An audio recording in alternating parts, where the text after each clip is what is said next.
तो नमस्कार दोस्तों, मैं हूं सतेंद्र पाल और आप देख रहे हैं मेरा यूट्यूब चैनल टेक भारत है। तो काफ़ी लंबे समय के बाद मैं अपनी एक वीडियो लेकर आया हूं। जैसा आपने थंबनेल में देख ही लिया होगा कि ये वीडियो किसके संबंध में है।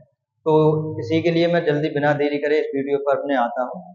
तो हमें जन्म प्रमाण पत्र कायदे में तो जब बच्चे का जन्म होता है तो हमें उससे के जन्म से 21 दिन के भीतर भीतर ही अपना जन्म प्रमाण पत्र बनवा लेना चाहिए।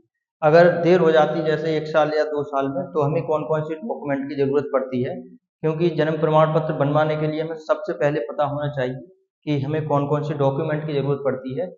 अगर आपके लिए डॉक्यूमेंट नहीं पता होगा तो आप इधर-उधर चक्कर काटते रहेंगे। तो शुरू करते हैं फिर। सबसे पहले हमें माता-पिता दोनों के आधार कार्ड की आवश्यकता होती है। उसके बाद 2 गवाहों की आवश्यकता होती है, ये सरकार का नया रूल आ रहा है। उसके बाद क्या होता है कि जो माता-पिता होते हैं, उनके नाम से एक एफ़िडेविट बनता है और जो 2 गवाह होते हैं, उनके भी नाम से एक-एक एफ़िडेविट बनता है।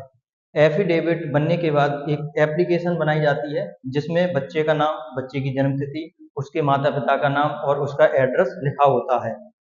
एक हमें फॉर्म मिलता है ब्लॉक से, जिसमें आशा, आंगनवाड़ी, पंचायत सहायक, ग्राम प्रधान की मोहर की आवश्यकता होती है। और उसके बाद हमें क्या करना पड़ता है, ये सारे डॉक्यूमेंट तैयार होने के बाद सबसे पहले इनके लिए हमें तहसील में जमा करना पड़ता है। तहसील में जब हम इन डॉक्यूमेंटों के लिए जमा करते हैं, उसके बाद तहसील से ये वेरीफाई होने के बाद ये जाते हैं अपने ब्लॉक में। यही सही प्रक्रिया है।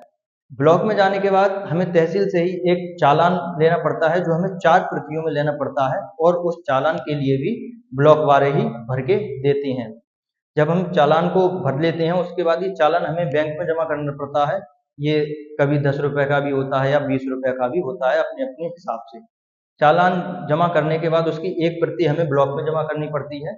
ब्लॉक में जमा होने के बाद जब वहाँ से वेरीफाई हो जाता है, उसके बाद ये वापस तहसील में चला जाता है। तहसील में सारे डॉक्यूमेंटों की सही से जानकारी ली जाती है, चेक किए जाते हैं।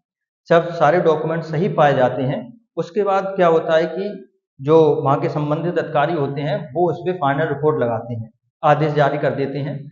वो फार्म आदेश जारी होने के बाद वापस ब्लॉक में जाता है। ये प्रक्रिया होती है पूरे जन्म प्रमाण पत्र की। जब ब्लॉक में वापस जाता है, उसके बाद जो भी आपके सचिव वगैरह होते हैं, पंचायत सहायक होते हैं, वो आपका जन्म प्रमाण पत्र जारी कर देते हैं।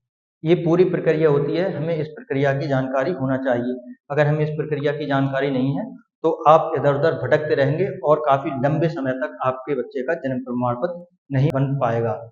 लेकिन वीडियो के अंत में मैं आपसे यही कहूँगा, जब भी आपके बच्चे का जन्म हो, तो आप उसके 21 दिन के भीतर-भीतर अगर बनवा लेते हैं, तो आपके लिए एफ़िडेविट की और तहसील की कोई आवश्यकता नहीं होती है। उसमें माता-पिता के आधार कार्ड, एक प्रधान से लिखा हुआ, जिसमें आंगनवाड़ी भी रिपोर्ट लगा देती है, और इतने कागज़ और एक टीका कार्ड होता है, ये सारे आप ब्लॉक में दे देंगे, तो आपका जन्म प्रमाण पत्र बन जाएगा। अगर वीडियो अच्छी लगी हो तो वीडियो को लाइक और चैनल को सब्सक्राइब ज़रूर कर दें, जिससे कि मैं आपके लिए अच्छी-अच्छी जानकारी और सही तरीके बताता रहूँ।